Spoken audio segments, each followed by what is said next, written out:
안녕하세요. 이야기 드라마 치료 연구소 이드치 연구소 지경주입니다. 지금은 2011년 1월 27일 수요일 오전 11시이고 연구소에서 바라보는 북한산 풍경을 보고 계십니다. 내일 휴먼 임팩트 협동조합에서 사회복지사를 위한 사회기술 훈련이라는 주제로 인터넷 강의를 녹음할 예정입니다.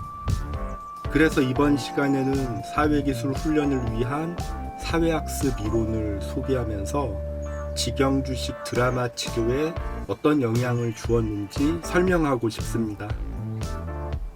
사회기술 훈련은 병원에서 만나는 특정 내담자들에게 유익했고, 병원 밖에서 만나는 특정인들에게 유익했고, 저의 사회기술을 점검하고 향상시키는 데 유익했습니다.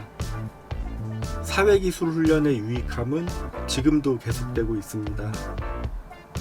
저는 사회기술 훈련을 진행하면서 지경주식 사회기술 훈련을 구축했고, 지경주식 심리극과 지경주식 드라마 치료로 연결되는데 큰 힘이 되었다고 생각합니다. 그래서 사회기술 훈련은 정신건강사회복지사 지경주의 정체성을 확립하는 데 큰 힘이 되었다고 생각합니다. 저는 사회기술 훈련 또한 심리극과 마찬가지로 특정인에게 사사받지 않았습니다. 저는 아직까지 한국에서 정통 사회기술 훈련 전문가라든지 미국 사회기술 훈련협회 정회원이라든지 한국 최고의 사회기술 훈련 전문가라고 알려진 분을 들어본 적 없습니다. 그리고 각각의 사회기술 훈련 진행자들은 자신만의 영역에서 자신만의 사회기술 훈련 방법을 묵묵히 활용하고 계신다고 알고 있습니다. 또한 사회기술 훈련 전문가로서 자신을 널리 홍보하거나 개인적인 이윤을 추구하는 분을 아직 발견하지 못했습니다. 저는 사회기술 훈련을 익히는데 두 책의 도움을 받았습니다. 저는 이 책에 의거해 사회기술 훈련을 익혔고, 사회기술 훈련을 진행하는 데 어려움이 있을 때마다 이 책을 여러 번 다시 읽었습니다. 둘 다 같은 책입니다. 국내 번역서는 현재 절판되었습니다. 처음에는 번역서를 읽으면서 공부했는데 번역이 매끄럽지 않다고 생각되는 내용이 계속 나와서 원서를 구입해 읽었습니다. 특히 제가 어려움을 느꼈던 번역이 바로 준언어라는 단어였습니다.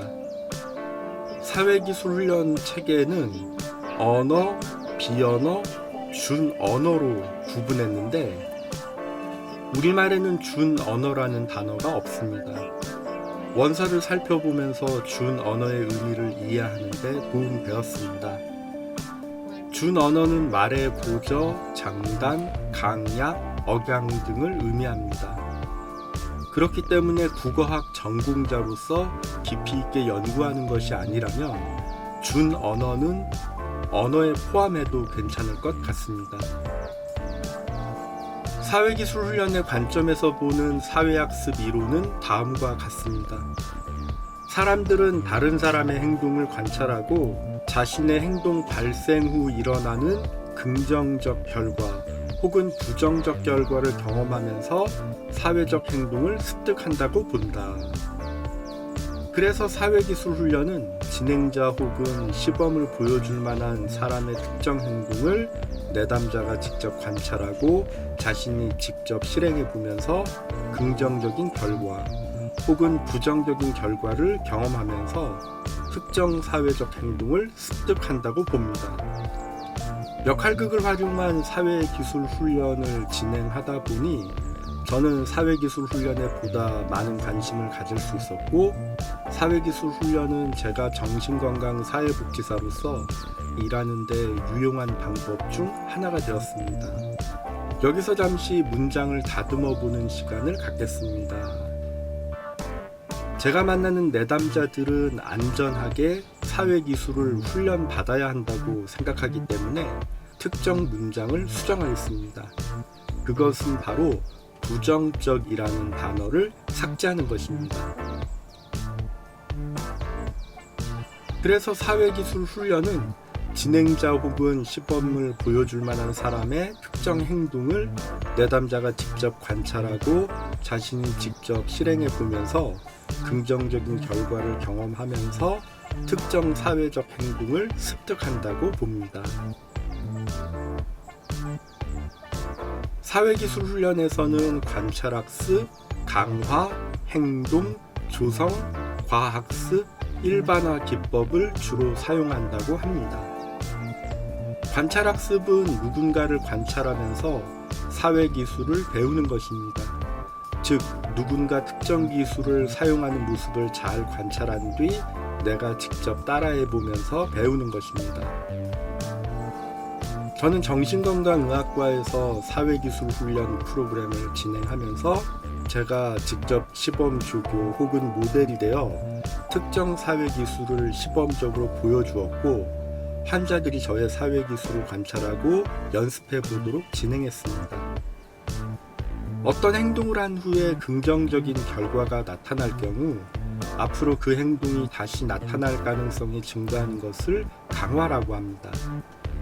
책에서 강화는 양성 강화와 음성 강화로 나뉜다고 합니다. 저는 대한민국에서 공식적으로 사용되는 정적 강화와 부적 강화로 바꾸어 말씀드리겠습니다.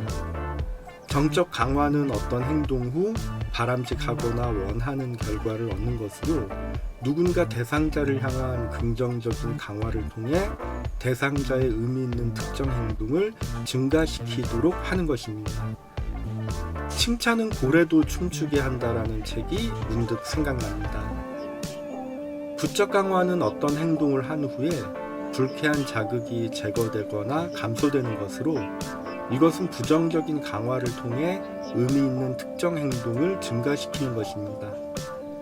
칭찬받지 못한 것을 만회하기 위해 칭찬받을 만한 행동을 선택해서 시도해 보는 것이나 혼나지 않기 위해 공부하거나 두통 때문에 두통약을 찾아 복용하거나 눈치 보는 게 싫어서 일하는 이러한 상황이 부적 강화의 예가 될 수 있습니다. 부적 강화는 내담자가 의미 있는 행동을 하기 위해 부정적인 경험을 감수해야 한다고 보기 때문에 저는 사회기술 훈련을 진행할 때 부적 강화를 배제합니다. 사회기술 훈련 책에 의하면 환자에게 정적 강화를 주면서 부적 강화에 해당되는 혹평이나 비판은 금지하는 것으로 안전하게 사회기술 훈련을 경험할 수 있는 분위기를 조성합니다. 사회기술 훈련에 참석할 때마다 환자에게 간식이나 특전을 제공하는 것도 정적 강화라고 합니다. 제 생각에 쉐이핑이라는 단어는 행동 조성보다는 세분화하기로 바꾸는 것이 설명과 보다 잘 어울리는 것 같습니다. 혼란을 줄이기 위해 저는 원어 그대로 쉐이핑을 사용하겠습니다. 쉐이핑은 어떤 기술을 단계적으로 세분화하여 학습하는 것입니다. 한 번에 배우기 어려운 사회 기술이라면 작은 단계들로 세분화하여 여러 번에 걸쳐 하나씩 학습해 볼 수 있습니다.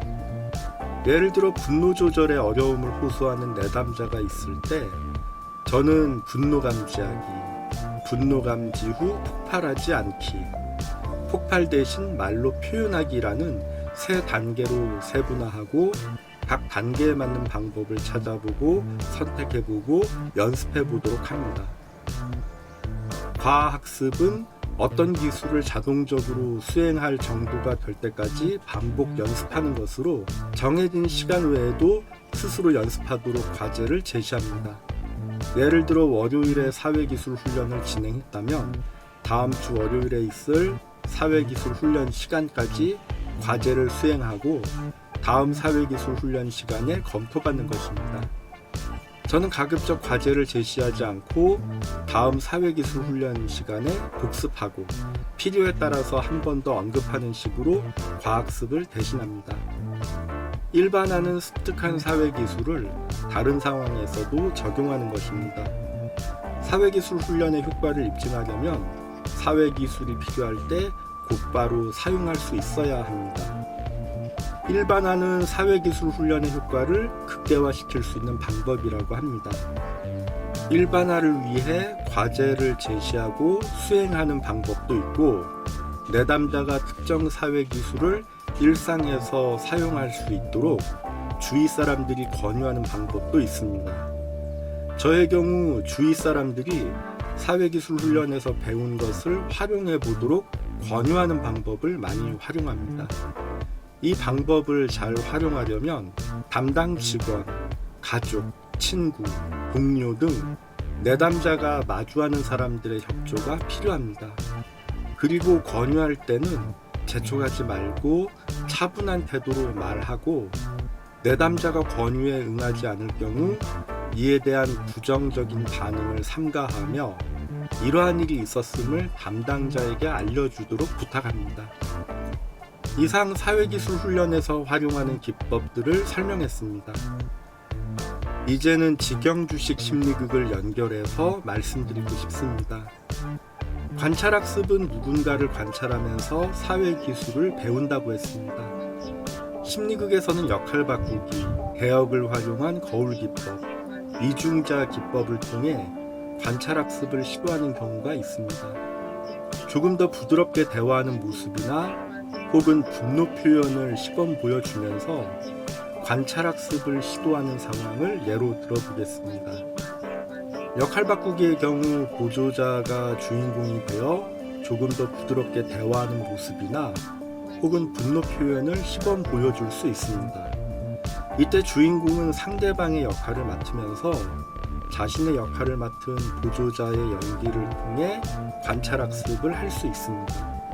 주의해야 할 점은 관찰학습을 시도할 경우 주인공과 사전 합의가 되어야 하고 충분한 설명과 대화가 있어야 합니다. 저는 심리극 진행 도중 사회기술 훈련을 도입할 때 제가 직접 시범을 보이거나 보조자에게 시범을 부탁하기도 합니다. 제가 직접 시범을 보이기 위해서는 제가 익숙해져 있어야 하겠습니다.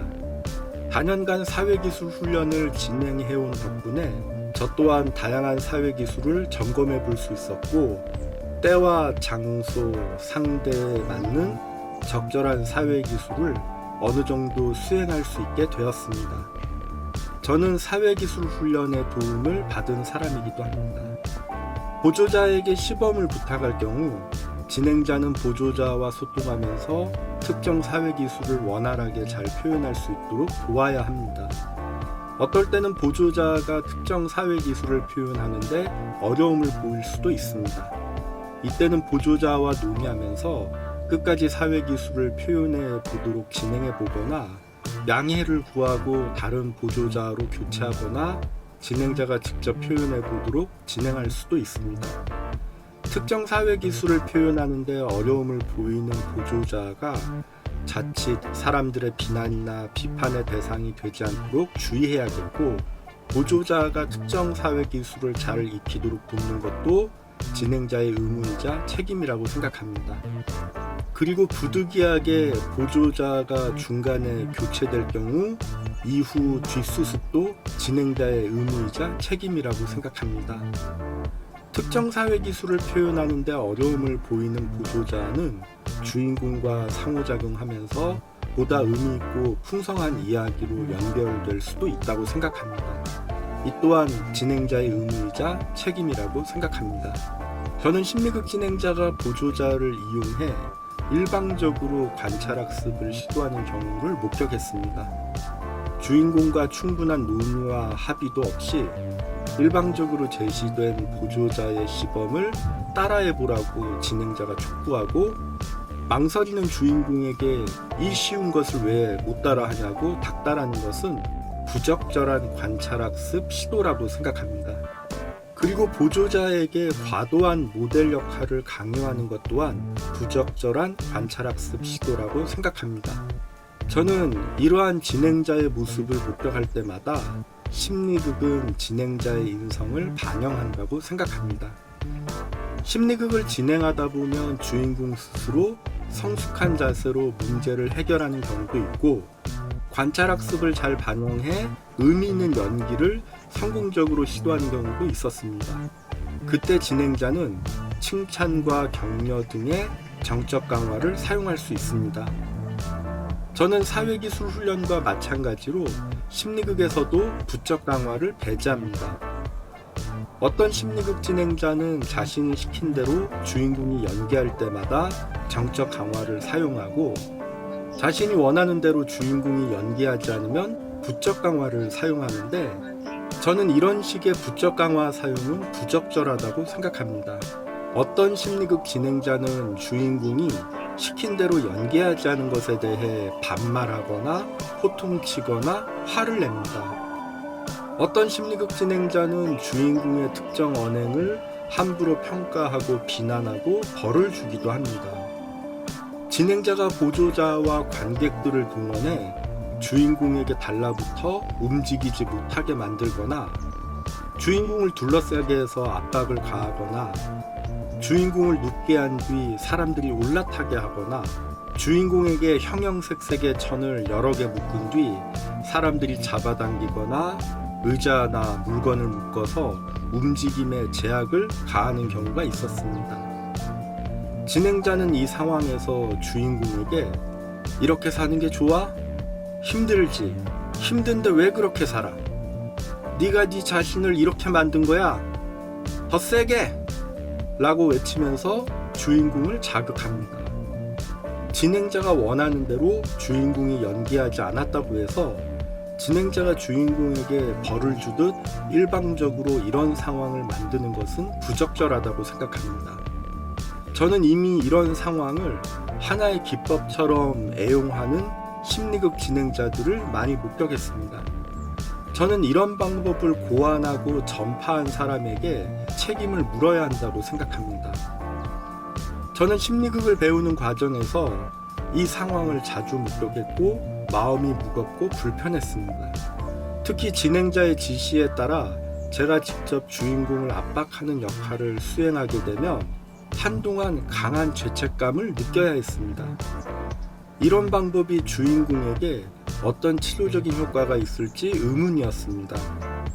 그래서 저는 이 방법을 사용하지 않습니다. 이 의무는 제가 정신건강 사회복지사가 되면서 절대로 내담자에게 사용하면 안 되는 방법이라는 결론을 내린 것으로 마무리 지었습니다. 쉐이핑은 어떤 기술을 단계적으로 학습하는 것입니다. 심리극을 진행하다 보면 주인공이 어떠한 문제에 다가가는데 조금 더 단계적인 접근이 필요하다고 판단될 때가 있습니다. 그럴 때 쉐이핑은 유용한 방법이 될 수 있다고 생각합니다. 쉐이핑을 활용할 때는 활용 시간을 잘 계산해 두어야 한다고 생각합니다. 그리고 쉐이핑을 활용하면서 관찰학습을 함께 활용할 수도 있습니다. 쉐이핑을 잘 활용하면 주인공이 처한 어려움과 해결 방법을 파악하는데 보다 도움되리라 생각합니다. 쉐이핑은 심리극의 진행 전략을 세우는 데도 도움되고 심리극을 보다 풍성하게 만드는 데도 도움된다고 생각합니다. 과학습은 어떤 기술을 자동적으로 수행할 수 있는 수준이 될 때까지 반복해서 연습하는 것으로 정해진 시간 외에도 스스로 연습할 수 있도록 과제를 부여한다고 설명했습니다. 저는 병원 심리극을 진행할 기회가 많다 보니 일주일에 한 번씩 지속적인 심리극 진행이 가능했고 특정 환자의 사회기술 훈련을 지속적으로 연습할 수 있는 기회도 동시에 가질 수 있었습니다. 예를 들어 눈을 마주치고 말하는데 어려움이 있는 환자를 지속적으로 보조자 역할을 부여하여 엑스트라에서 시작해서 의미 있는 조연 배우의 역할을 수행하면서 서서히 대화 기술을 연습할 수 있도록 진행하기도 했습니다. 저는 심리극을 진행할 때 가급적 많은 환자들을 보조자로 초대하는 편입니다. 그 이유 중 하나는 몇몇 환자들의 사회기술 훈련을 돕기 위해서이기도 합니다. 일회성 이벤트성 심리극은 과학습의 기회가 거의 없을 거라고 생각합니다. 일반화는 습득한 사회기술을 다른 상황에서도 적용해보는 것입니다. 사회기술 훈련의 효과를 입증하려면 사회기술이 필요할 때 곧바로 사용할 수 있어야 한다고 합니다. 일반화는 사회기술 훈련의 효과를 극대화시키는 방법이라고 합니다. 저는 심리극을 진행하면서 사회기술 훈련을 함께한 내담자에게 심리극에서 연기한 것처럼 심리극 외의 시간에도 시도해 보기를 권합니다. 상황에 따라서 저는 담당 직원에게 심리극 내용을 공유하면서 이번 심리극에 참석한 어느 환자께서 의미 있는 모습을 연기했음을 알려드리고 이런 모습이 병동에서도 나올 수 있도록 계속 살펴봐 주시고 독려해 주십사 부탁드리기도 합니다. 이 자리를 빌어 두 분의 정신건강사회복지사 선생님께 감사 인사를 드리고 싶습니다. 이 두 분은 심리극에서 나온 의미 있는 주인공의 모습이 심리극 외의 시간에도 발휘될 수 있도록 일반화를 도와주신 고마운 분입니다. 국립정신건강센터 장선아 선생님, 그리고 도담병원 맹훈영 선생님 감사합니다. 앞서 말씀드린 것처럼 저는 사회기술 훈련을 진행하면서 직영주식 사회기술 훈련을 구축했고 이것이 결국 직영주식 심리극과 직영주식 드라마 치료로 연결되는데 큰 힘이 되었다고 생각합니다. 제가 공유한 내용이 직영주식 심리극을 이해하는데 도움되기를, 그리고 각자의 안전한 심리극 구축에 도움되기를 기원합니다. 질문이나 의견 있으시면 댓글이나 이메일 부탁드립니다. 저는 정신건강 전문 요원으로서 자극적이지 않고 싱거운 심리극, 느리고 느린 심리극, 때론 기다림이 필요한 심리극, 특정 도구에 의지하지 않는 심리극, 특정 기법을 남용하지 않는 심리극, 두통을 주의하는 심리극, 주인공의 스토리 주도권을 보장하는 심리극, 주인공을 이용하지 않는 심리극, 기본에 충실한 심리극, 주인공을 위한 심리극, 함께 만드는 심리극, 안전하고 마음 편한 심리극 진행을 위해 노력 중인 이야기 드라마 치료 연구소 이드치 연구소 운영자 지경준입니다. 끝까지 시청해 주셔서 감사합니다.